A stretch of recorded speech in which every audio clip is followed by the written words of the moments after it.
All right.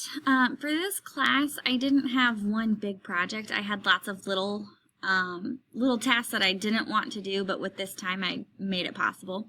My first one was just cleaning out my cabinets. I had lots of papers stacked high that I just didn't have time to file or I didn't know what to do with. So I went through all of those and got them finished and cleaned out. And then I also moved on to my file cabinet. I have a big 4-drawer file cabinet that is bursting at the seams. I just threw papers in there, and if I ever got a paper from another teacher, I would throw it in there. So I went and cleaned it out. If I hadn't taught that worksheet in the last 2 years, I recycled it. If I had papers without keys, I made a copy, and now I have an answer key for them. And I got down to about half of the content that I had in my file cabinets.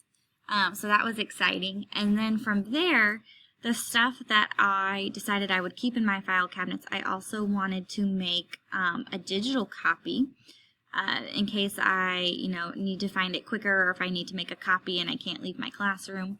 So what I did is I went in, and this is my drive, and this is my math folder, and in each thing I have the unit, and then in my unit I have a now folder for scanned documents. And what I did, instead of my file cabinet just being one big manila folder, I arranged my scanned documents by standard. So the standard for 2-digit by 2-digit multiplication, if I go in there, there's all my worksheets for 2 by 2. And then if I wanted a worksheet on arrays, I would click in and find all of my arrays.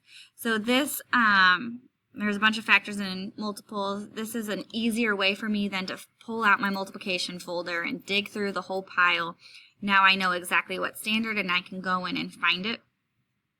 And then finally, I have gone and started using the archive button. I have never done it except for about 2 weeks ago, and I noticed literally everyone had 5 emails or 12 emails, and I suddenly wasn't feeling very happy about my 100 emails. So I have started using the archive button. I'm still not a huge fan of it, but I am down to 69, which is fantastic.